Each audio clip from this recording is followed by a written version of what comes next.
우리가 존경하는 사람들을 만난다면, 그러니까 우리의 친구, 또 우리의 상사, 또 우리의 지인, 우리의 지도자, 또 우리의 교사, 선생님, 이런 사람들을 우리가 만날 때, 또 그분들과 관계를 맺을 때 우리는 그분들의 수준에 맞춰서 대화를 하려고 무척 노력을 합니다.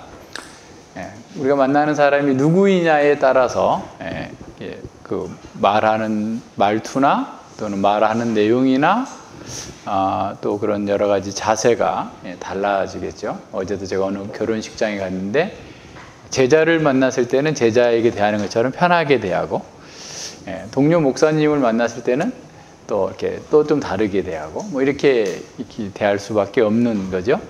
그러나 거기에 어떤 꿈을 믿거나 그런 건 아니지만, 어쨌든 우리가 만나는 대상을 잘 아는 것만큼 그분과 좀 더 진솔한 교제에 들어갈 수 있는 것 같습니다. 그래서 우리가 하나님께 기도하는 것이 어려운 것도 사실은 하나님이 어떤 분이신지 잘 모르니까 대화하기가 어려운 거야. 기도하기가 어려운 거야. 그러니까 하나님에 대해서 잘 알면, 하나님께서 전에 이렇게 말씀하셨잖아요. 저한테 이렇게 약속하셨으니까 그 약속대로 해주세요. 그러니까 하나님이 뭘 좋아하시고 뭘 싫어하시는지를 우리가 잘 안다면 거기에 비추어서 하나님과 대화를 할 텐데, 하나님에 대해서 하나님이 뭘 좋아하시고 뭘 기뻐하시고 하나님의 속성과 사역과 그 원하시는 바를 잘 모르기 때문에 우리가 하나님께 대한 교제를 어려워하는 것, 기도가 어려운 것은 아닌지. 그러니까 생명부지의 사람하고 만나가지고 아주 우리가 10년 동안 교제한 사람처럼 말할 수 없는 거잖아요. 그러니까 처음에 교회를 나와서 기도가 안 되는 것은 어떤 면에서 당연한 거예요. 하나님을 잘 모르니까. 그리고 하나님에 대해서 알아가면 알아갈수록 우리의 기도나 우리의 삶이 이렇게 달라집니다. 대부분 그리스도인들이 다 기도를 잘하기를 원하고 또 기도를 해야 된다라고 강조하면서도 기도만큼 실패하는 영적인 일은 없는 것 같습니다. 중요하게 여기고 해야 된다는 것을 알면서도 기도가 안 되는 거예요. 아마도 에덴 동산에서 쫓겨난 모든 인류는 사실 다 기도가 어려운 거예요. 그러니까 우리만 기도가 어려운 게 아니고 다, 그러니까 하나님과 아무런 거리낌 없이 에덴 동산에서 교제했을 때와 비교하면 모든 사람들은 다 기도하기 어려워요. 다 어려워요. 심지어 예수님마저도 기도를 전투로 하셨고 피 흘리기까지 싸워가면서 해야만 됐어요. 그럴 정도로 기도는 어렵습니다. 그래서 어떤 신학자는 기도의 몸부림이다라고 하는 책을 쓰기도 했어요. 아무리 성숙한 사람이라 할지라도 기도는 영적 전쟁입니다. 술술술 나오지 않아요. 그래서 기도의 용사라고 불리는 그런 사람들도 처음 기도를 시작할 때는 보이지 않는 그런 영적 사슬을 끊어내기 위해서 몸부림을 통과해야 합니다. 우리가 하나님께 기도로 나가려 할 때 이런저런 몸부림과 고통은 겪기 마련입니다. 그래서 존 라일 목사님은 기도는 우리의 영적 상태를 이렇게 보여주는 바로미터와 같다고 그랬어요. 그래서 라일 목사님은 어떤 사람이 어떻게 기도하는지 내게 말해보라. 그의 영혼의 상태가 어떤지 곧바로 말해줄 수 있다. 기도는 영혼의 맥박이다. 기도로 영적 건강을 시험해 볼 수 있다라고 말씀하셨습니다. 그 사람이 어떤 내용과 어떻게 기도하는가를 보면 그 사람의 영혼의 상태를 이렇게 파악할 수 있다라고 말씀한 거죠. 오늘 우리는 솔로몬의 기도를 통해서 어떻게 해야만 참된 기도를 할 수 있는지, 또 우리가 기도할 때 어떻게 성공할 수 있는지, 무엇을 기도해야 될지 이걸 배울 수 있게 됩니다. 우리는 어떻게 기도를 잘할 수 있을까 고민하지만 솔로몬의 기도는 우리가 누구에게 기도해야 되는지, 어떤 자세로 기도해야 되는지 그것이 더 중요하다는 것을 보여줍니다. 우리의 기도를 들으시는 그 하나님을 알 때 우리의 기도가 달라지고 우리의 삶이 바뀔 수 있다는 사실을 이 본문은 우리에게 보여줍니다. 지난주에 본 것처럼 8장 1절로 21절에서는 성전에서 다스리시는 하나님, 말씀의 통치를 구현하시는 그 하나님의 성전 보좌에 입성하시는 장면들이 나왔다고 한다면, 이 8장 22절로 53절에서는 성전의 또 다른 기능, 성전에서 말씀하시는 그 하나님께 우리가 말씀드리는 기도로 나아가는 방법을 가르쳐주고 있어요. 그러니까 얼마나 복됩니까? 그래서 성전에서 우리는 하나님의 말씀을 받고, 우리의 왕이신 하나님의 말씀을 받고, 우리는 그 왕께 우리의 사정과 우리의 형편과 또 우리의 마음을 터놓고 아뢰일 수 있는, 그래서 하나님과 영광의 교제에 참여할 수 있는 그런 특권을 누리게 됩니다. 22절에서 처음으로 솔로몬 여호와의 단이라는 말이 나오는데, 앞서 솔로몬 기사에서 1장부터 11장까지 기사의 가장 핵심이 6장부터 이 9장 9절까지라고 그랬는데, 6장 이후에 단이라는 말이, 번제단이라는 말이 처음 등장해요. 그래서 번제단 옆에 이제 그 역대하 6장 12, 13절에 보면 번제단 옆에 노수로 단을 만들어요. 그래서 한 1.5m, 넓이는 한 2.5m. 그러니까 아마 이 정도 높이겠네요. 우리 강당 높이 정도 되는 데서 이제 무릎을 꿇고 손을 들고 기도하고 있는 그 모습으로 솔로몬이 이렇게 나옵니다.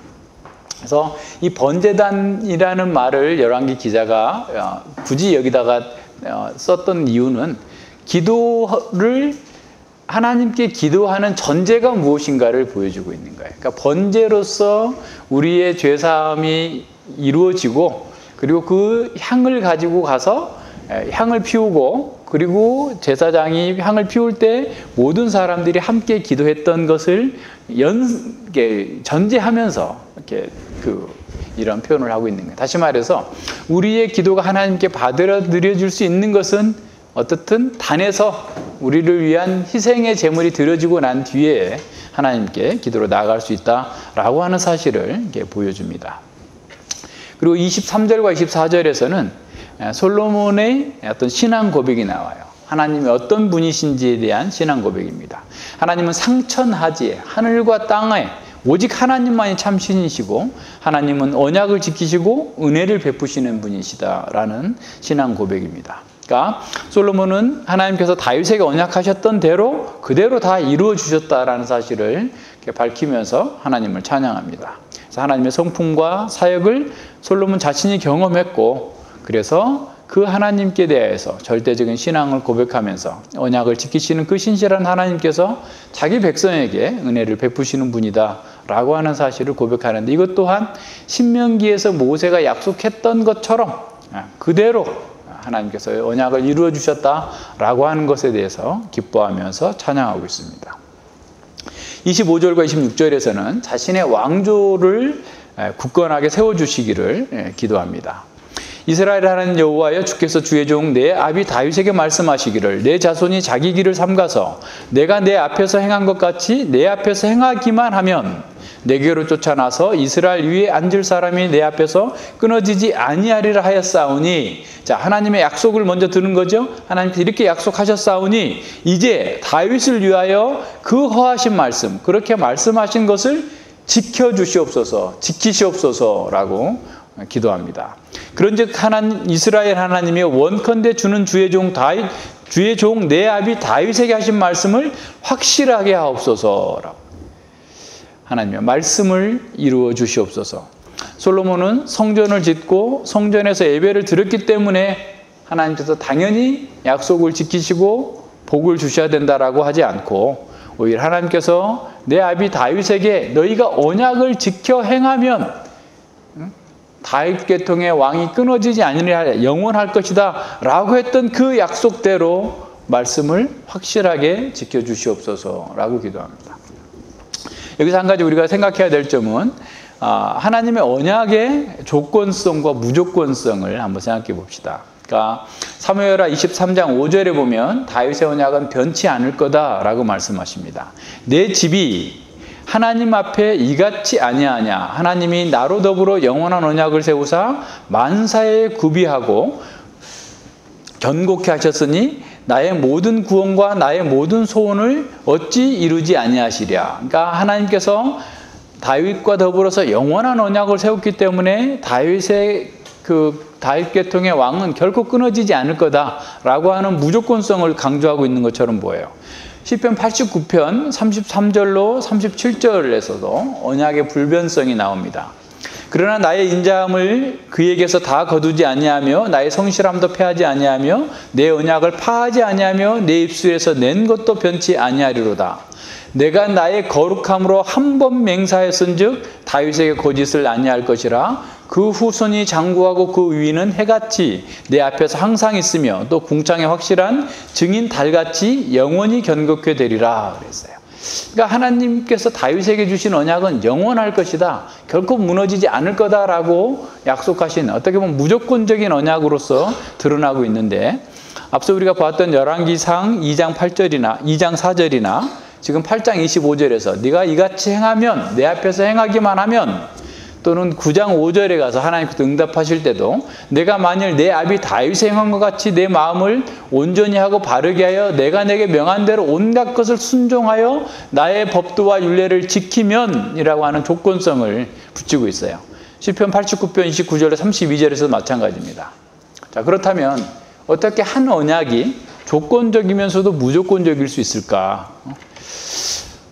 이 성경에서 전체적으로 쭉 살펴보면 하나님의 약속의 어떤 무조건적인 보편성과 다윗 왕조의 개인들에게 주어지는 그 언약의 조건적인 특수성을 어떤 면에서 구분하고 있어요. 그러니까 하나님께서 다윗 왕조에게 주었던 그런 언약의 보편적인 그런 무조건적인 보편적인 그런 특성과 각 개인에게서 주어지는 조건적이면서 특수성을 구별하고 있다는 거예요. 그러니까 하나님의 언약은 보편적이면서도 무조건적으로 하나님께서 이루실 거예요. 그러나 다윗 왕조 각 개인에게서 주어지는 것은 조건적이면서 특수한 거예요. 그래서 결국은 587년에 다윗 왕조가 무너져 내렸죠. 그 각 개인이 어떻게 반응하느냐에 대해서 이것을 우리가 잘 생각해 봐야 돼요. 그래서 비록 다윗의 계보는 지속된다 할지라도 언약의 약속들은 만약에 언약을 위반한다면 다윗 가문에 속한 개인들로부터 그 언약을 철회하실 거다라고 하는 것이 있어요. 그러니까 다시 말하면 육신적으로는 그 언약이 철회될 수 있지만 영적인 관점에서, 영원한 관점에서 다윗의 언약은 예수 그리스도, 나사렛 예수 그리스도에게서 이루어지게 되는 거예요. 그래서 예수님 안에서 이 모든 언약이 성취를 이루게 됩니다. 자, 그렇다면 솔로몬의 기도의 의도를 잘 생각해야 돼요. 열왕기 저자가 이 솔로몬의 기도를 지금 어떻게 보면 조건적 특수성을 강조하면서 기도하고 있는 내용들, 또 하나님께서 솔로몬에게 9장에서 기도에 응답하시면서 조건적인 특수성을 다시 말씀하시는 이유를 생각해 봐야 된다는 거예요. 그게 무슨 말일까요?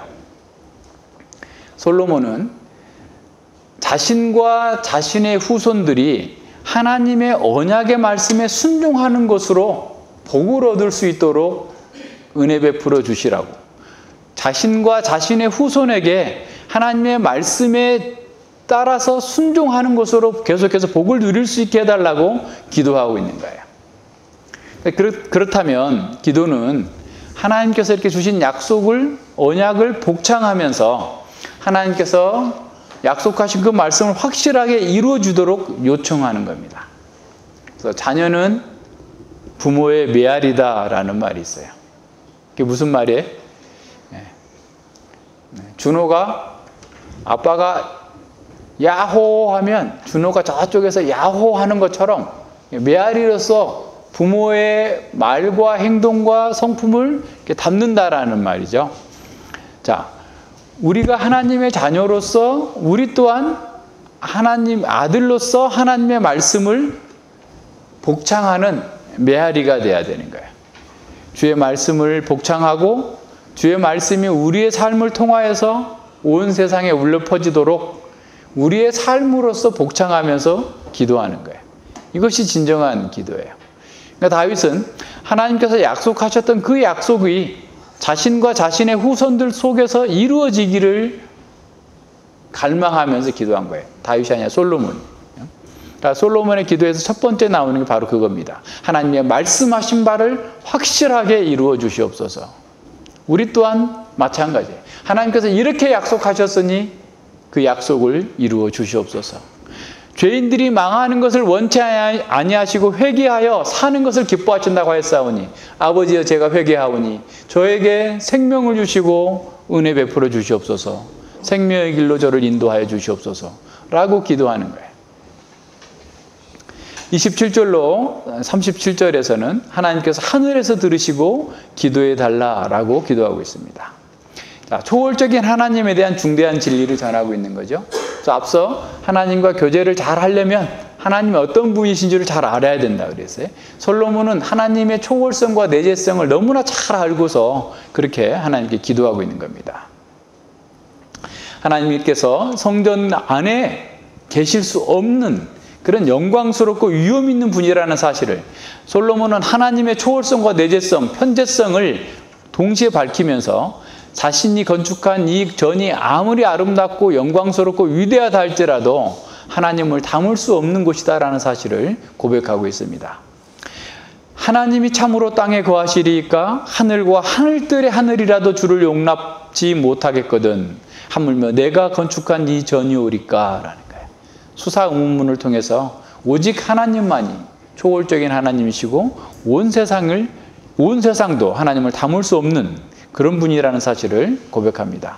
그러나 하나님께서 말씀하신 것처럼 모세를 통해서 말씀하신 대로 신명기 12장 5절에 11절에 14장 23절에서 말씀하신 것처럼 자기 이름을 두시려고 모든 지파 중에서 택한 곳을 주시겠다고 했는데 그 택한 곳으로 이 성전을 세우셨으니 주께서 이 기도를 들어주시옵소서. 29절의 말씀이에요. 성전은 기도하는 집입니다. 성전에서 기도하면 하나님께서 보시고 들으시고 응답하신 거라는 사실을 강조하고 있어요. 기도하는 시간은 밤이 됐든 낮이 됐든 어느 시간대든지 간에 하나님께서 항상 성전에 눈을 두시고 귀를 기울이시면서 하늘에서 그 말씀을 들으신다라는 사실을 근거로 기도하고 있습니다. 그래서 시편 62편 8절에서는 백성들아 시시로 저를 의지하고 그 앞에 마음을 토하라. 아무 때나 상관없다. 언제든지 너희 마음의 갈망과 고통과 부르짖음을 하나님께 토하라. 그러면 하나님께서 들으실 거다라는 거예요.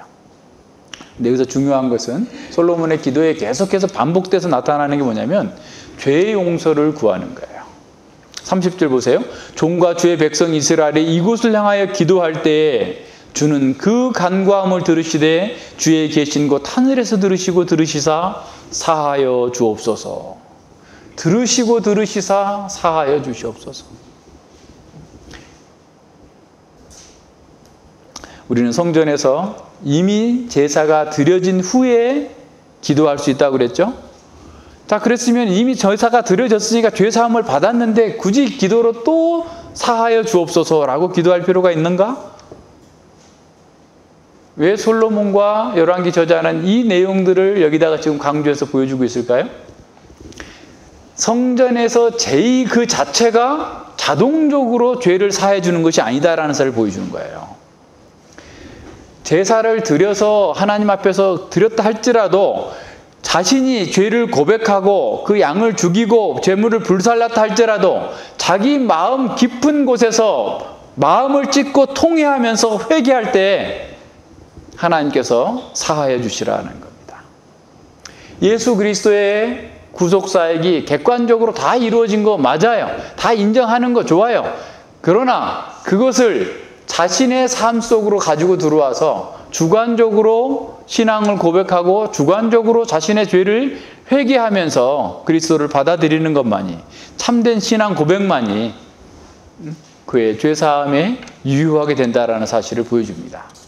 근데 많은 사람들이, 많은 이스라엘 백성들이 시간이 지나면서 이 사실을 망각하게 돼요. 자신이 성전 제의에 참여했기 때문에 할 것을 다 했다라고 생각하는 거예요. 그래서 하나님의 뜻과는 아무 상관없이 살면서 회개하지 않으면서 잘못된 상태에서 계속해서 살면서도 불구하고 성전 자체가 자신 예배 드렸기 때문에 자신은 안전할 거다라고 착각합니다. 오늘날 많은 그리스도인들도 마찬가지죠. 예수님을 믿고 예배했고 11조를 드렸기 때문에 자신의 영적인 안전은 보장되었다라고 생각합니다.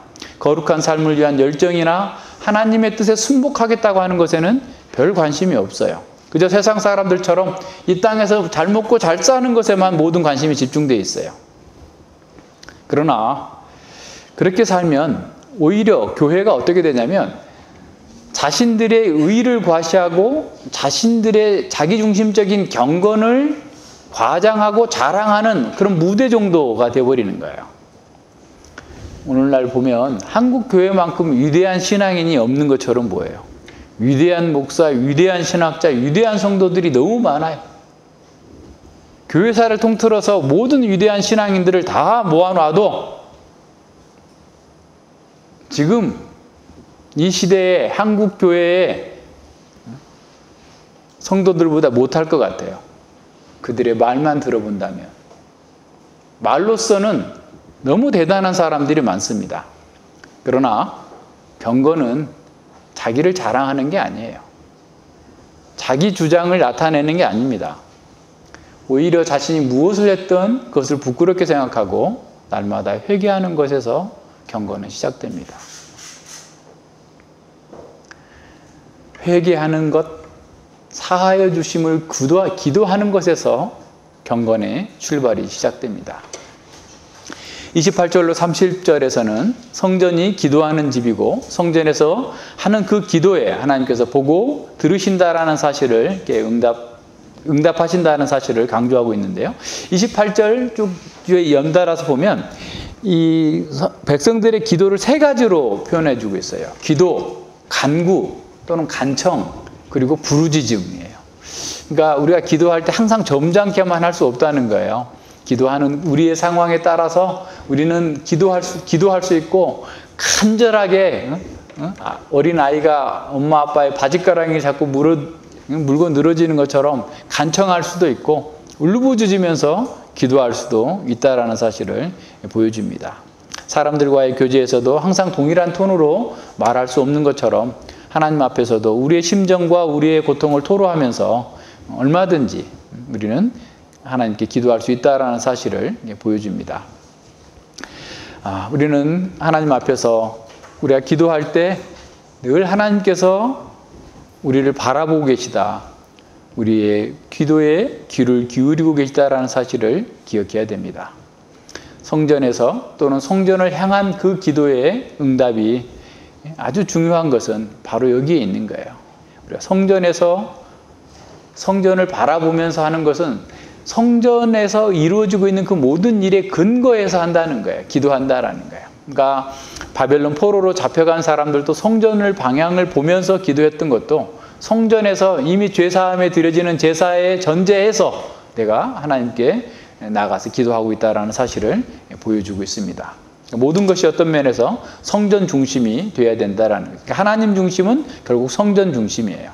그래서 하나님의 백성들이 성전에서 기도할 때 하나님께서 성전에서 임재하시면서 그들의 기도로 하는 모든 내용들을 들으시고 보시지만 초월적인 하나님께서 그 백성들에게 응답해 주실 거다라고 하는 사실을 이렇게 말씀하고 있습니다.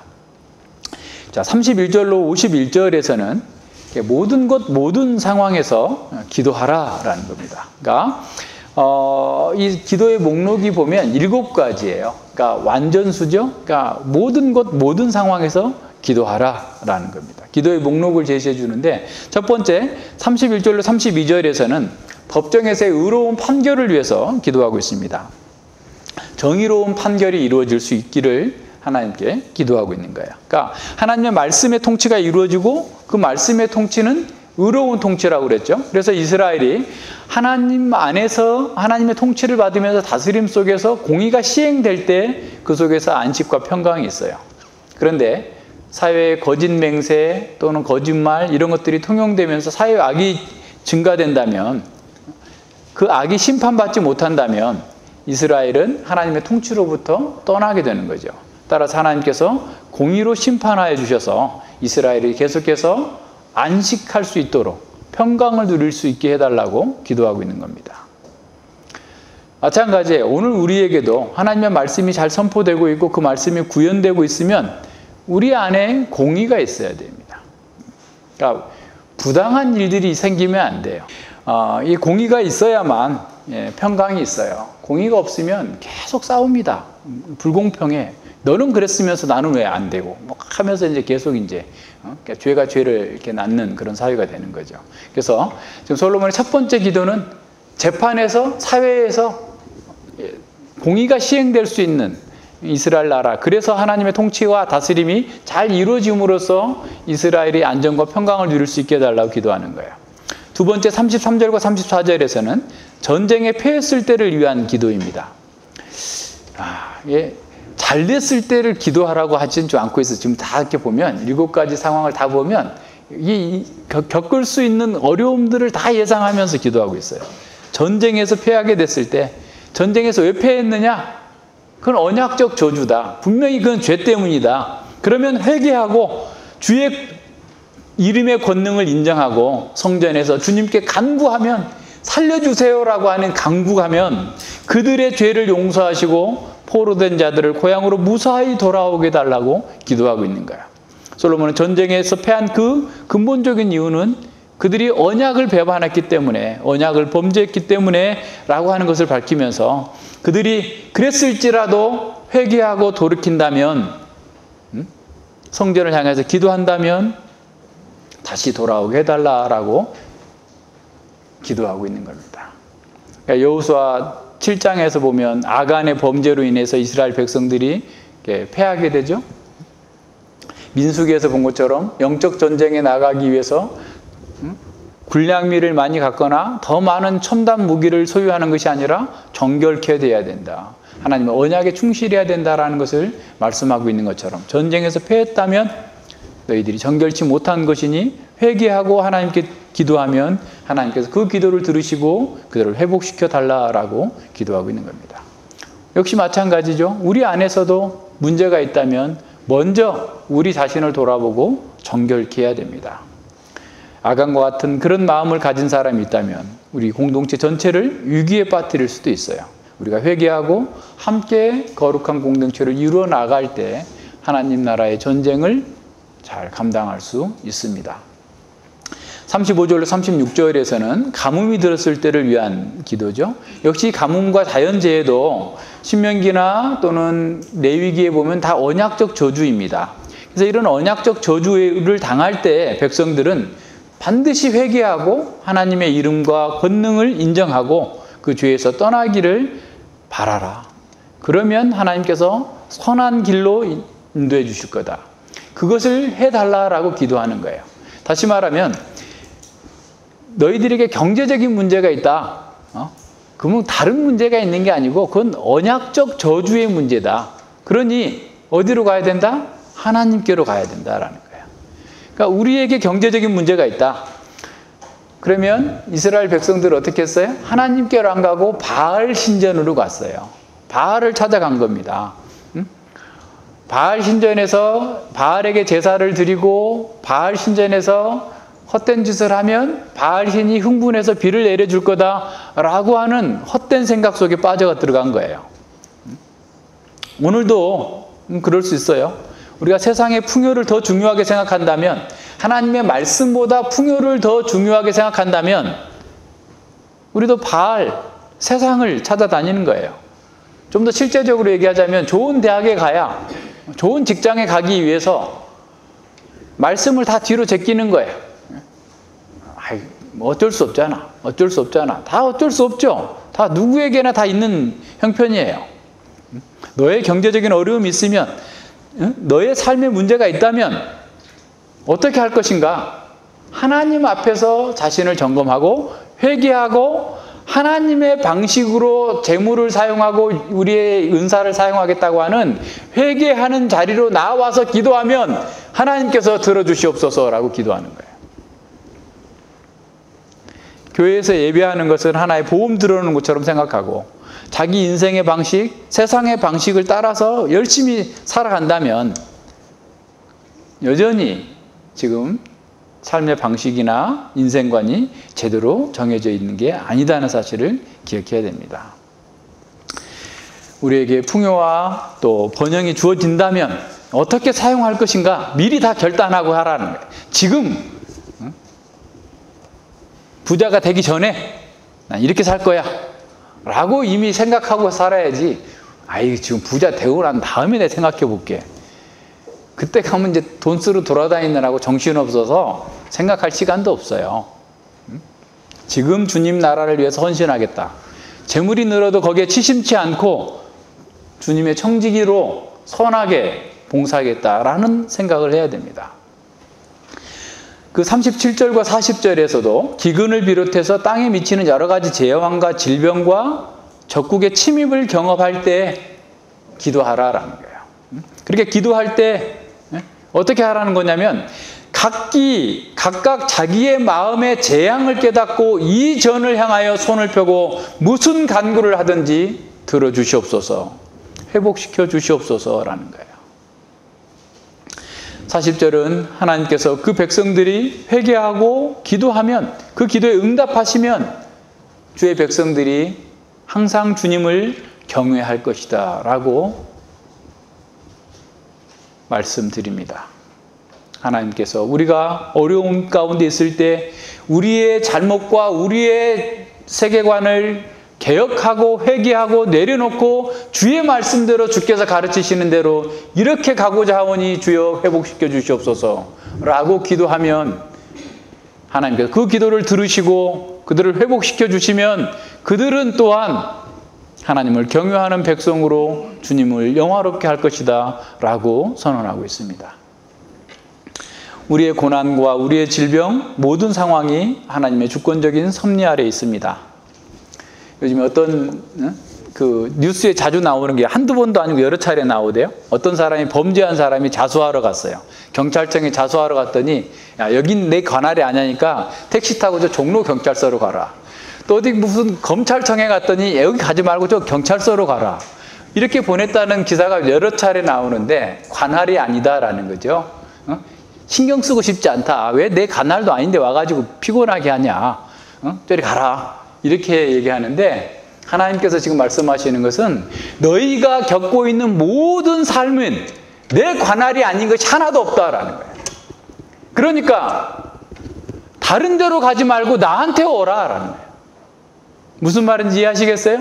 결혼하는 문제, 그거 내 문제야. 내 관할이야. 너가 어느 학교에 가고 어떤 직장을 가고 무엇을 하든지 그거 내 관할이야.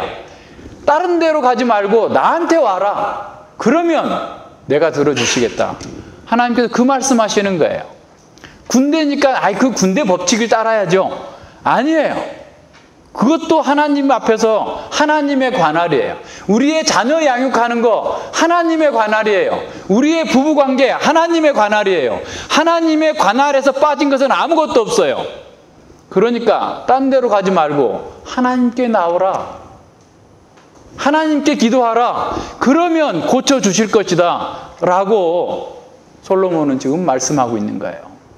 그렇게 기도할 때 이것은 다 하나님의 관할입니다. 하나님께서 저의 회개함과 저의 부족함과 저의 어리석음을 용서하여 주시고 고쳐주시면 제가 주님을 위해서 살겠습니다 라고 한다면 하나님께서 다 치유해 주시겠다라고 말씀하시는 거예요. 왜? 하나님을 경외하도록 만들어주시는 방법이기 때문에. 41절로 43절에서는 이방인들을 위한 기도가 나옵니다. 솔로몬은 이방 국가의 백성들이 하나님의 광대한 이름과 그 능한 손과 표신팔에 관한 소문을 듣고 하나님께 들어와서 예배드리고 하나님께 도움을 얻기 위해서 하나님의 성전에 와서 기도한다면 그들의 기도마저도 들어주시옵소서. 그래서 온 세상의 모든 만민들이 이스라엘 민족들처럼 하나님을 경외하며 살게 하여 주시옵소서라고 기도하고 있습니다. 솔로몬은 이스라엘의 선민 사상에 또는 국수주의에 빠져 있는 것이 아니라 모든 민족에게 하나님께서 영광을 나타내시고 구원을 베풀어 주시옵소서라고 기도하고 있는 거예요. 아브라함의 약속과 또 출애굽기 19장에 나와 있는 제사장 나라와 거룩한 백성으로서의 사명을 다할 수 있는 이스라엘 백성의 정체성, 사명을 인식시키면서 기도하고 있는 겁니다. 이방의 빛을 삼아서 모든 하나님의 구원을 이방에게 베풀 수 있는 그 일을 성전을 통해서 이루어 주시도록 기도한 거예요. 그래서 이사야에서 말하고 있는 그 이방의 빛, 성전이신 예수님께서 오셨고, 그리고 교회가 이방의 빛으로 어둠의 땅에 하나님의 영광과 하나님의 구원을 선포하고 전하는 그 일들을 감당했던 겁니다. 교회는 그 교회 자체의 존립의 목적이 있는 게 아니에요. 하나님 나라와 하나님의 영광을 전파하기 위해서 교회가 존재합니다. 이 선교적 삶을 사는 것은 많은 것을 양보하고 희생해야만 가능한 거예요. 그래서 이거 아무나 할 수 있는 게 아니에요. 오직 하나님의 백성들만 할 수 있는 일이에요. 하나님께서 그 사명을 맡긴 자들만 할 수 있는 거예요. 그리스도의 군사로 부름받은 사람들만이 이 일을 할 수 있는 겁니다. 복음을 듣지 못한 사람들을 위하여서 제사장으로서 결단하고 그렇게 살아가는 사람들 속에서 참으로 이방의 빛이 되게 하시고 하나님의 구원과 영광을 나타내실 겁니다. 그래서 우리는 진리에 속한 것이 아니면 좀 더 너그러운 마음으로 양보할 수 있어야 돼요. 얼마든지 양보할 수 있는 마음으로, 넓은 마음으로 사람들을 대할 수 있어야 됩니다. 44절과 45절에는 그 이스라엘 군대가 전쟁에 나갔을 때를 위한 기도예요. 그러니까 이스라엘에서 이 전쟁은 하나님께서 함께 하시는 성전, 거룩한 전쟁입니다. 그래서 이제 우리가 시편 20편과 21편에서 거룩한 전쟁에 나가기 전에 드렸던 예배적 상황, 그리고 돌아와서 하나님께 예배드리는 그 상황을 우리가 공부했는데, 이 거룩한 전쟁을 수행할 때 그들이 먼저 성결케 되고 깨끗하게 되어서 참으로 주님께 나와서 그 일을 잘 할 수 있도록 해달라고 간구할 때 하나님께서 듣고 응답해 주시기를 기도하고 있는 겁니다. 그래서 우리의 모든 삶도 어떻게 보면 영적 전쟁이에요. 영적 전쟁에 나갈 때 기도로 무장하고 나가지 않으면 또 어떻게 되겠어요? 그러니까 늘 기도하면서 자녀 양육이 영적 전쟁이라고 생각하지 않고 하면 맨날 울어야 돼요. 맨날 고통을 당할 거예요. 영적 전쟁이라고 생각하고 기도하고 주께서 주시는 방법대로 주께서 지혜 주시기를 바라면서 강력하고 단호하게 해나가지 않으면 이겨낼 수 없습니다. 우리의 모든 일상생활도 마찬가지예요. 그렇다면 우리가 기도하지 않고 할 수 있는 일은 하나도 없어요. 7가지 전체가 다 기도로서 시작돼야 돼. 모든 삶이 다 기도로 시작돼야 된다라는 사실을 솔로몬은 알고 또 그렇게 기도하고 있는 거예요. 마지막으로 46절과 53절에서 포로로 잡혀갔을 경우에, 최악의 경우에 언약적 저주의 맨 마지막 단계까지 갔다. 그랬을 때 어떻게 할 거냐? 그들이 스스로 죄를 깨닫고 돌이켜서 전심으로 죄를 자백하고 기도한다면 하나님 그들의 죄를 용서하여 주시고 회복시켜 주시옵소서. 온 마음과 온 뜻으로 주께 돌아와서 주의 이름을 위하여 건축한 전 있는 편을 향하여 주께 기도하거든 범죄한 백성을 용서하시며 회복시켜 주시옵소서라고 기도하는 겁니다. 그러니까 최악의 경우에도 우리는 기도함으로써, 회개함으로써 하나님의 회복과 하나님의 구원을 경험할 수 있다라는 사실을 보여주고 있고 또 그렇게 기도하라라는 거예요. 우리가 감옥에 갇혀 있어도 우리의 기도를 막을 수 없어요.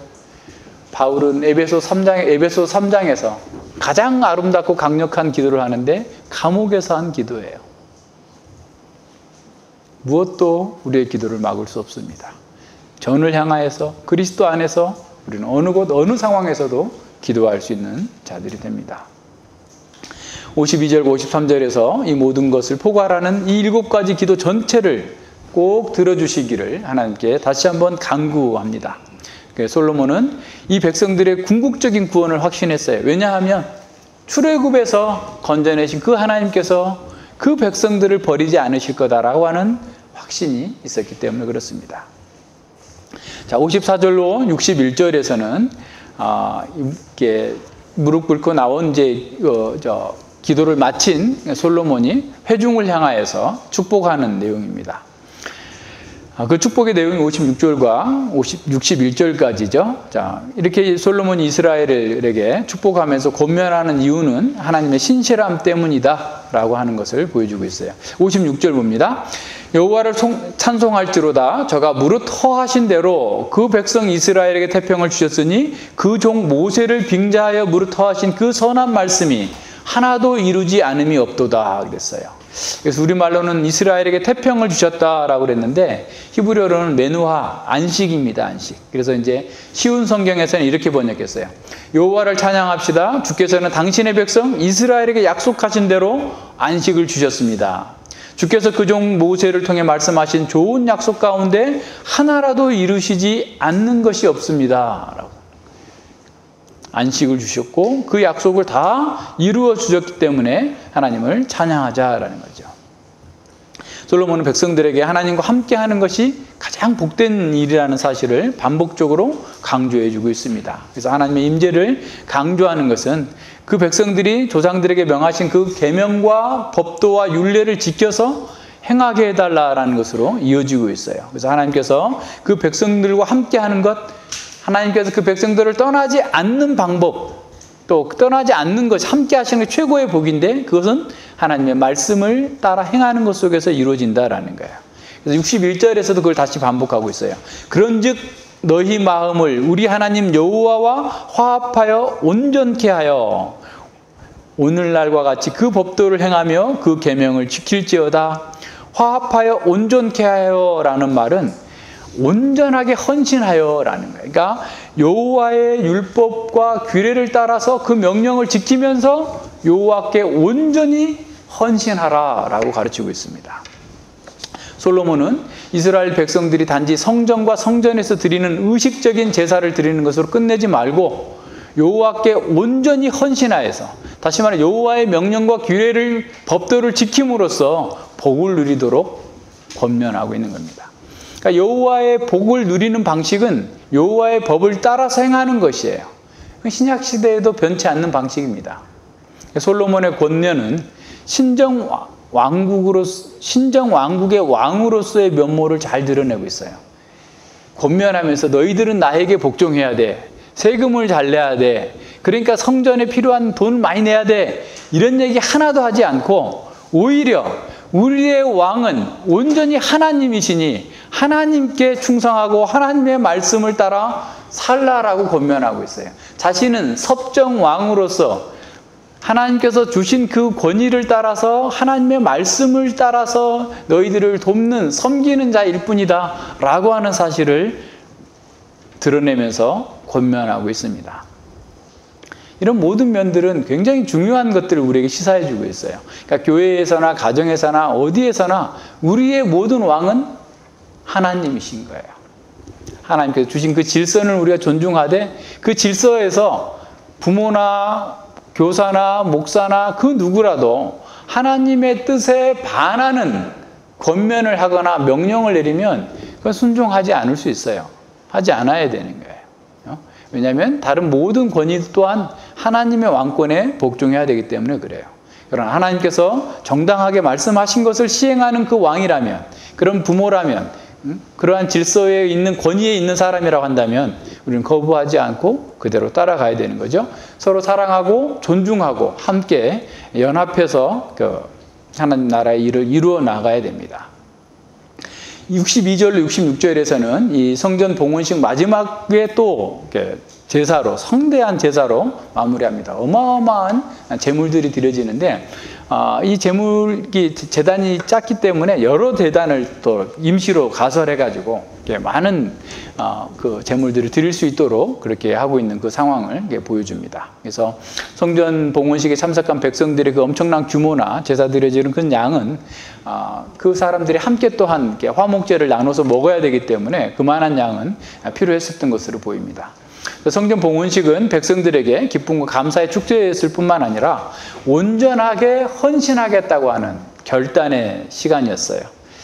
또한 하나님께 대한 간절한 그 신앙으로 솔로몬과 또 이스라엘 백성들이 혼연일체가 되는, 연합할 수 있는 그런 기회가 된 거예요. 신앙으로 온전히 하나가 되는 기회가 됐죠. 그래서 사실은 교회에서도 마찬가지예요. 하나님을 아는 것과 믿는 것에서 온전히 하나가 되는 것. 그래서 함께 하나님을 섬기고 봉사하는 일에 협력해 나가는 것. 이것이 중요합니다. 마지막으로 이 엄청난 양의 재물은 그들의 간절한 신앙을 보여줄 뿐만 아니라 솔로몬 왕국의 풍요를 또한 반영해 주고 있습니다. 솔로몬과 그 백성들은 자신들의 부와 영광을 자신의 사욕과 자신의 쾌락을 위해서 쓰는 것이 아니라 하나님 나라의 사업과 하나님 나라의 영광을 위해서 사용하고 있음을 우리에게 보여주고 있습니다. 솔로몬의 성전은 성전 봉헌식 속에서 사실은 다른 것보다도 하나님의 말씀의 통치, 그 다음에 기도에 대해서 특별히 많이 강조하고 있어요. 분량적으로도 보세요. 엄청나게 많은 분량으로 지금 기도에 대해서 강조하고 있는 겁니다. 그러니까 솔로몬은 그 자신이 하나님께 긴 기도를 드린 대표로서, 백성들의 대표로서 길게 기도했을 뿐만 아니라 앞으로 모든 백성들은 자신의 삶의 모든 영역에서 이와 같이 성전을 향하여서 기도함으로써 삶에서 진정으로 복을 누리고 하나님의 영광을 추구하도록 가르쳤던 겁니다. 저자의 의도도 또한 거기서 또 동일하게 나타납니다. 그래서 어떤 구약학자는 이렇게 말합니다. 솔로몬의 성전의 1차적 기능으로 희생제사의 기능보다 기도의 기능을 앞세우고 있다라고 하는 사실을 이 본문은 얘기해주고 있다라고 해석하는 학자가 있어요. 자, 성전이 기도의 장소였다면 오늘날 성전인 교회 역시 만민을 위한 기도의 집입니다.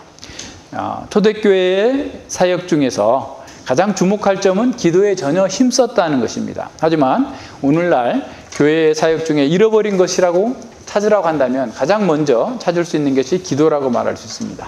다른 활동은 열심히 잘 하는 것 같은데 기도를 잘 하지 않는 모습이 보이는 거죠. 그럼 무엇이 문제일까요? 우리는 솔로몬의 기도에서 그 답을 찾을 수 있습니다. 현대 교회가 기도하지 않는 가장 큰 이유는 하나님을 모르기 때문에 그렇습니다. 우리가 처음 만나 잘 모르는 사람과 마음을 터놓고 교제할 수 없는 것처럼 하나님을 잘 몰라서 어색하고 생경하다면 기도로 교제할 수 없는 것이죠. 두 번째로 현대 교인들이 하나님을 알지 못하기 때문에 또한 자기 자신도 잘 모릅니다. 우리는 최첨단 기계 문명을 누리고 살고 있고 다 보통 의무교육 이상 다 교육을 받았기 때문에 자신은 많이 안다고 생각해요. 다 지식이 있다고 생각합니다. 하지만 자신의 신분과 정체성, 인생의 목적과 삶의 방향, 그 삶의 결말을 알지 못하고 살고 있어요. 따라서 하나님 말씀보다 자신과 세상의 지혜를 더 따라 살아가고 있습니다. 이것이 기도하지 않는 문제예요. 자, 제임스 펴커는 기도를 바르게 할 수 있는 기도의 조건 3가지를 말하는데, 첫째는 하나님의 실제에 대한 분명한 인식을 해야 된다는 거예요. 하나님이 어떤 분이신지 알아야 된다는 거예요. 두 번째는 지속적인 하나님의 임재 연습이라는 거예요. 그러니까 하나님 앞에 살고 있다는 사실을 늘 인식해야 된다는 거죠. 세 번째는 매일 살아가면서 하나님을 기쁘시게 하려는 끊임없는 노력이 있어야만 이 기도가 가능하다라는 거예요. 그래서 퀘커는 어떻게 기도할까 보다 더 관심을 가져야 될 것은 우리의 기도를 들으시는 분이 누구신지, 누구에게 기도하는지를 알아야 된다라고 말합니다. 우리는 이게 주기도문에서 다 공부했어요. 하나님을 바르게 아는 것이 기도의 올바른 출발점입니다. 우리는 솔로몬의 기도에서 바로 이 3가지 중요성을 다 보게 되죠. 솔로몬의 기도에서 가장 두드러진 특징은 하나님에 대한 바른 이해입니다. 그는 하나님을 창조주와 언약과 구원의 하나님으로 바르게 알고 있었고 하나님의 초월성과 내재성을 바르게 알고 있었습니다. 그는 하나님께서 자신들과 함께 하신다는 사실을 감격하며 찬양하고 있었죠. 자, 솔로몬의 인생과 역사의 모든 것을 주권적으로 다스리시는 하나님을 알게 되었고 그 하나님 앞에서 모든 것을 해석하고 적용했습니다. 우리가 기도의 사람이 되고자 한다면 먼저 하나님을 바르게 아는 것이 중요합니다. 하나님을 아는 지식의 근거에서 자신을 비롯해서 모든 세상의 현상들을 해석하고 적용할 수 있어야만 바르게 기도할 수 있어요. 솔로몬의 두 번째 기도의 특징은 인생의 존재와 모든 활동이 하나님의 임재 아래에 있다라는 사실을 인식했다라는 거예요. 7가지 기도들을 분석해 보면 어느 한 부분도 하나님의 관심 밖에 있는 것이 없다라는 사실, 관심이 없는 것이 없는 것, 하나님의 관할이 아닌 것이 없다라는 사실을 보여주고 있어요. 사회적인 공의, 전쟁과 기근, 또 재앙, 그러니까 어떻게 보면 경제적인 생활, 포로 생활, 이방인들의 모든 삶까지 모든 것이 하나님의 임재 아래에서 진행되고 있다는 사실을 고백하고 있습니다. 하나님께서 보시지 않는 곳이나 다스리지 않는 영역이 아무데도 없다라는 사실을 보여주고 있어요. 시편 139편 이걸 잘 보여주고 있죠. 자기 삶에서 하나님의 임재를 의식하지 않는 사람은 굳이 기도할 필요를 느끼지 못합니다. 하나님께서 자신과 무관하게 멀리 계시기 때문에 제가 자신이 기도해도 듣지 못할 거라고 생각하고, 들으신다고 할지라도 자신이 있는 곳까지 오시기에는 너무 멀어서 늦어질 거다라고 생각하기 때문에 아예 기도하지 않고 자기 방식대로 먼저 행동해버립니다. 그게 우리의 문제예요. 솔로몬의 기도에서 세 번째 특징은 회개에 대한 강조입니다. 죄를 깨닫는 것은 언약과 하나님의 뜻을 아는 것에서 출발합니다. 하나님의 임재 앞에서 자신의 모습을 깨달은 사람만이 회개로 나아갈 수 있습니다. 만약 말씀 앞에서 자신의 죄를 깨닫지 못한다면 회개의 필요성조차 느끼지 못할 것입니다. 솔로몬은 인생이 겪는 모든 고통과 어려움은 죄로 인한 것임을 밝힙니다. 사람이 흑암과 사망의 그늘에 앉으며 곤고와 쇠사슬에 매임은 하나님의 말씀을 거역하며 지존자의 뜻을 멸시함이라. 시편 기자가 시편 107편 10절로 11절에서 말씀하고 있죠. 사회가 공의롭지 못한 것도 하나님의 통치를 거부한 죄로 인한 것이고, 전쟁에 패하는 것도, 경제적으로 어려움을 겪는 것도 다 하나님의 뜻을 멸시했기 때문에 그런 거예요. 자, 그랬을 때라도 각기 자기 마음의 재앙을 깨닫고 하나님께 기도하면 하나님께서 회복시켜 주실 것이니 회개하고 기도하라 라고 가르치는 겁니다. 포로로 잡혀갔을지라도 스스로 죄를 깨닫고 진심으로 돌이켜서 회개하면 용서해 주시고, 그들 위에 있는 자들에게도, 자신들을 다스리는 그 사람들에게도 불쌍히 여김을 받고 은총으로 이렇게 해주시겠다라고 하는 그 약속을 붙잡으라라고 말합니다. 특히 솔로몬은 범죄치 아니하는 사람이 없사오니 라고 말함으로써 인간의 보편적인 죄성을 깊이 깨닫고 있는 사람이에요. 의인은 없나니 하나도 없고 다 치우쳐 한 가지로 무익하게 되고 다 멸망할 사람들밖에 없다라는 사실을 알고 있습니다. 어떻게 알게 됐어요? 하나님의 언약 앞에 자신을 보았기 때문에 그런 거예요. 십계명의 말씀 앞에 자신을 보니까 자신 속에는 성한 것이 하나도 없다라는 사실을 깨달은 겁니다. 인간은 하나님의 주권을 인정하지 않고 자기 주장을 하다가 고통에 빠져듭니다. 이런 죄악에서 진심으로 돌이켜 회개하는 것에서 참된 기도, 진정한 기도가 시작됩니다. 자신의 죄를 진심으로 깨닫는 사람은 마음을 찢으며 회개하며 주님께 나아갑니다. 진심으로 회개하는 사람만이 그리스도를 의지하며 하나님께 가까이 나아가서 긍휼을 얻게 됩니다. 긍휼을 구하게 됩니다. 그리스도인의 모든 활동, 기도에서 전제되는 것은, 전제되어야 하는 것은 회개입니다. 회개가 전제되지 않는 그 종교 활동은 바리새인을 만들어내요. 그러니까 우리가 무슨 활동을 하든지 간에 회개하는 사람으로 있어야 돼요. 앞서 우리 소유리 문답에서 본 것처럼 마음이 촉촉해져야 돼요. 내가 죄인이라는 사실을 깨닫고 회개함으로써 내 마음이 부드러워져 있는 자가 그런 후에 어떤 종교적인 활동이든 해야지, 그 회개한다라는 전제, 나는 회개해야 될 사람이라는 그 전제가 없어지면 우리 마음은 딱딱해지고 바리새인의 오류를 다시 범하게 돼요.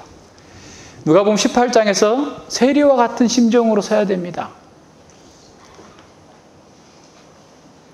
18장에 바리새인의 기도를 한번 생각해 보세요. 주여 감사드립니다. 나는 세리와 같지 않은 거 감사합니다. 창기와 같지 않은 거 감사합니다. 11조 잘하게 해주신 거 감사합니다. 구제하게 해주신 거 감사합니다. 이런 거 잘하게 해주신 그 은혜에 감사합니다. 칭찬받는 그리스도인이에요. 칭찬받을 사람이에요. 훌륭한 사람이에요. 그런데 그 사람 속에 뭐가 빠졌어요? 세리와 똑같은 죄인이라고 하는 회개하는 심령이 없었던 거예요. 우리에게도 마찬가지입니다. 우리도 우리가 훨씬 더 도덕적으로, 윤리적으로 하나님을 섬기는 모든 면에서 우리는 다른 사람보다 훨씬 더 잘하고 있어요. 그런데 우리의 마음에 회개함이 없다면 회개하는 마음이 없다면 자기 의에 빠지게 돼요. 바리새인들은 특별히 하나님께 열심히 믿는 사람이었어요. 금식을 일주일에 2번씩 했어요. 금식하는 게 쉽습니까? 구제하는 거 쉽습니까? 박하에 채소에 11조 드리는 것도 쉽습니까? 그들은 남들이 하는 것보다 더 많이 했어요. 기도도 더 많이 했어요. 모든 선한 일에 앞장서서 했어요. 그들이 일부러 외식하려고 했던 것도 아니에요. 그들은 구제와 기도와 제사에서 최선을 다했어요. 그런 점에서 그들은 이스라엘의 탁월한 모범과 교사로서 칭송받을 사람들이었어요. 문제는 그들의 종교적인 열정과 헌신 때문에 자신들이 죄인들과 똑같은 회개가 필요하다는 사실을 간과해버린 겁니다. 우리도 동일한 위험이 있어요. 개혁교회라고 하는 스스로의 자부심이 있어요. 다른 교회가 하지 않는 것들을 해요. 더 많이 헌금하고 더 많이 성경 읽고 더 많이 성경 공부하고 매일 가정예배 드리고 더 힘껏 선교하고 할 수 있는 대로 최선을 다해서 하나님을 섬기기 때문에 우리가 그것 때문에 의롭다고 할 위험이 있는 거예요. 그러한 위험 때문에 우리는 다른 사람들과 우리를 분리시키면서 스스로 건강한 사람, 스스로 의인이기 때문에 회개하지 않아도 된다라고 하는 바리새주의에 빠질 위험이 있어요. 예수님께서는 바리새인들의 위선을 지적하시면서 누가복음 11장에서 너희들이 잔과 대접은 깨끗하나 속에는 탐욕과 악독이 가득하도다 라고 책망하시는 거예요. 먼저 속이 깨끗한 후에야 모든 것을 깨끗하게 할 수 있다. 깨끗해진다라는 거예요. 누가복음 11장 45절에 그 얘기를 듣고 있던 율법사가 불쑥 얘기합니다. 선생님, 이렇게 말씀하시는 것은 우리까지 모욕하심입니다. 우리가 얼마나 성실하게 최선을 다해서 예배하고 구제하고 기도하고 금식하고 종교적 경건에 최선을 다하고 있는데 그렇게 말씀하시면 우리도 모욕하는 것 아닙니까? 라고 예수님께 반문하는 거예요. 율법사는 자신의 종교적 행위에 너무나 큰 자부심을 가지고 있었어요. 심지어 바리새인들의 그 행동과 가치관은 율법 해석의 원리로까지 받아들여지고 있었어요. 그래서 그들은 회개할 필요를 전혀 느끼지 못했던 것입니다. 바리새인들은 스스로 정결한 사람으로 생각했지만 예수님 보시기에는 그 반대였어요. 마태복음 21장 그 두 아들 비유에 그 28절로 32절에 나온 두 아들 비유에서도 바리새인들은 예수님께서 바리새인들이 이렇게 말씀합니다. 너희는 이것을 보고도 종시 뉘우치지 아니하는도다.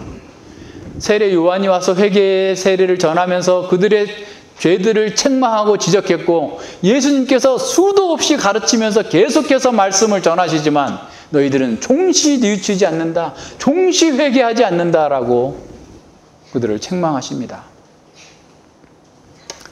사실 우리가 가지고 있는 선한 것들 다 하나님께로부터 온 은혜의 결과예요. 감사해야 될 일이에요.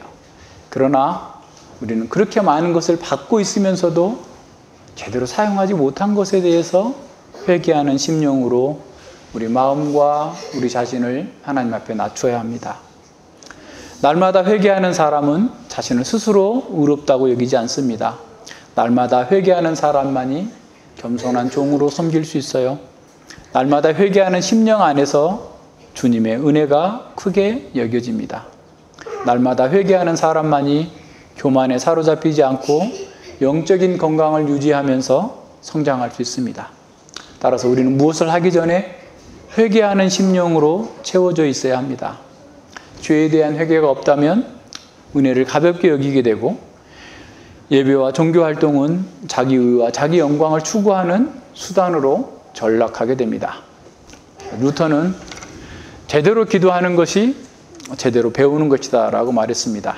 바르게 기도하기를 원한다면 우리는 하나님과 인생과 역사에 대해서 바르게 배워야 됩니다. 그리고 하나님의 뜻과 경륜을 알고 그 뜻을 행하는 것이 우리 인생의 목표가 되어야 합니다. 하나님을 기쁘시게 하려는 마음이 없는 기도, 진리를 삶으로써 구현하라고 하는 그런 마음이 없는 기도는 중언부언하는 이방인의 기도나 다를 바 없습니다. 그런 기도는 허공을 헤매는 하루살이처럼 공중에서 윙윙거리다가 사라져버릴 것이에요. 대기권도 통과하지 못할 거예요. 하나님 보좌에 올라가는 것이 아니라 대기권도 통과하지 못하는 그런 기도로 끝나고 말할 것입니다.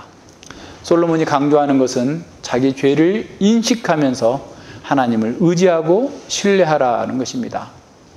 하나님을 신뢰하는 것이야말로 창조주와 피조물의 관계에서 가장 적절한 태도입니다. 하나님을 신뢰하는 것은 하나님과 그분을 즐거워하는 것입니다.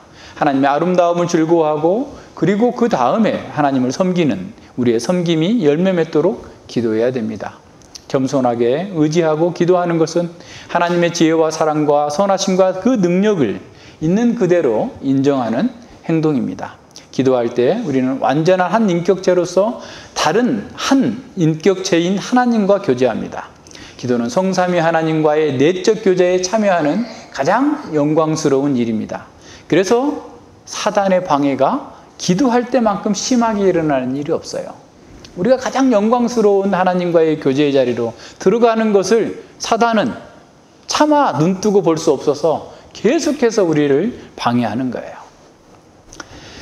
우리가 존경하는 사람들과 일상의 관계를 맺고 교제할 때 그들의 눈높이에 맞춰서 우리 자신을 조정하는 것처럼 우리가 기도할 때에도 우리는 하나님의 영광과 엄이 사랑과 은혜 아래 우리 자신을 조정해 나가야 됩니다. 그래서 하늘에 계신 우리 아버지여라고 부를 수 있는 바로 그 하나님의 사랑과 지혜로우신 그 아버지의 사랑을 인정하면서 동시에 하늘 보좌에서 어미로우신 그 하나님을 인식하면서 하나님께 기도로 나아가야 됩니다. 성경은 우리가 기도할 때 하나님을 온전히 신뢰해야 될 필요가 있음을 계속해서 강조해 주고 있어요.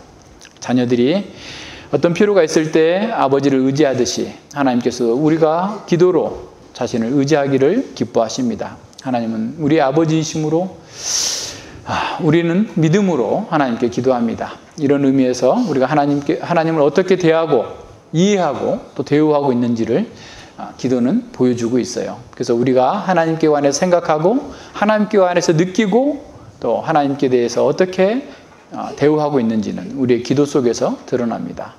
하나님 우리의 기도를 기뻐하시면서 또한 우리와 교제하시기를 즐거워하십니다. 그래서 참된 기도는 하나님과의 관계를 더 깊이 누리게 합니다. 하나님은 우리를 사랑하시고 우리는 하나님의 깊은 사랑을 경험하면서 그 하나님을 닮아가고 하나님의 기뻐하시는 그 뜻, 하나님의 뜻을 이루기 위해서 우리가 헌신하기를 또한 원하게 되는 것이죠. 우리는 기도를 통해서 하나님 나라의 복된 사역에 참여하는 특권을 누립니다. 우리는 기도를 통해서 하나님 나라에 참여하고 하나님 나라의 확장에 기여합니다. 하나님의 통치는 말씀을 통해서 이루어질 뿐만 아니라 우리의 기도를 통해서도 또한 실현됩니다. 주기도문에서 가르치는 것처럼 성도들의 기도를 통하여서 하늘에서 이루어진 그 하나님의 뜻이 이 땅에 이루어지고 하나님의 나라가 이 땅에 이루어지는 것입니다. 성전은 바로 이렇게 중요한 진리를 우리에게 가르쳐주고 있는 것입니다. 구약의 성도들이 성전에서 기도했던 것처럼 오늘 우리는 참 성전이신 예수 그리스도를 통하여서 기도할 때만 유효하게 됩니다. 성전에서 제사를 통해서 하나님께 나아갔던 것처럼 우리가 하나님 앞에 나가기 위해서 중보자가 필요합니다. 그래서 바울은 이렇게 얘기하죠. 디모데전서 2장 5절에 하나님은 한 분이요 또 하나님과 사람 사이의 중보도 한 분이시니 곧 사람이신 그리스도 예수라. 예수님이 참 성전이며 중보자이시기에 예수님 안에서 드리는 기도, 예수님 안에서 드리는 찬양과 감사가 하나님의 보좌에 올라갈 수 있습니다. 그분의 몸된 새 성전인 교회의 일원으로서 드리는 기도가 하나님의 보좌로 올라갑니다. 불신자가 구원을 요청한다 할 때에도 예수님의 중보를 통해서 그 기도가 응답되는 것입니다. 우리의 기도가 응답되는 것은 우리가 말을 잘해서거나 우리가 선한 일을 많이 했기 때문이 아니라 그리스도의 피에 쌓여져서 그리스도의 피 안에서 받아들여지기 때문에 그렇습니다. 그리스도께서 대제사장이 되시고 제물이 되셔서 죽으셨기에 우리가 은혜의 보좌에 담대히 나아갈 수 있습니다. 우리는 예수의 피를 힘입어서 성소에 들어갈 담력을 얻었고 하나님의 지성소로 막바로 들어갈 수 있는 특권을 얻었습니다. 우리는 기도를 통해서 그리스도께서 열어놓으신 새롭고 산 길로 들어갑니다. 기도는 하늘에 있는 하나님의 성전으로 곧바로 들어갈 수 있는 자녀의 특권이에요. 자녀가 아니면 들어갈 수 없습니다. 우리가 힘쓰는 기도, 기도의 몸부림은 우리의 특권을 누리기 위한 몸부림입니다. 그래서 기도하는 사람은 기도하는 그 행위 자체 속에서 하나님 나라의 복에 참여하게 됩니다. 같이 기도합니다. 하나님 아버지 감사를 드립니다. 주님께서 성전이 완공되고 성전에서 드리는 그 솔로몬의 기도와 솔로몬이 백성들에게 권면했던 그 권면의 말을 통해서 참으로 우리가 누구이며 무엇을 위해 존재하며 또한 우리의 기도를 들으시는 하나님이 누구시며 또 하나님과 우리의 관계가 어떠한지를 더 깊이 알고 바른 기도의 복을 누릴 수 있도록 은혜 주시니 진실로 감사를 드립니다. 저희가 더욱더 하나님을 알게 하여 주시고 우리의 모든 삶과 우리의 인격과 마음과 그 모든 것들이 하나님 앞에서 이루어지고 있다는 사실을 알고 하나님의 관할과 영역 밖에서 이루어지는 것은 아무것도 없음을 알고 늘 하나님을 의지하고 의뢰하면서 우리의 당한 모든 문제들 앞에 하나님께 가지고 가서 하나님께 회개하고 기도할 때마다 그 기도를 들어주시겠다라고 약속하셨사오니 아버지여 저희들이 무시로 시시로 어느 곳에서나 기도하는 그 복을 누릴 수 있게 하시고 참으로 우리가 회개할 때마다 참으로 주님께서 주시겠다고 하는 그 약속대로 우리를 회복시켜 주시고 치유하여 주시고 하나님 나라의 복으로 채워 주시옵소서. 주님의 영광을 위하여서 그 일을 이루어 주시고 주님 나라의 복을 온 세상 가운데 증거하고 전파할 수 있도록 저희들에게 은혜를 더하여 주시옵소서. 감사드리며 예수님 이름으로 기도드립니다. 아멘.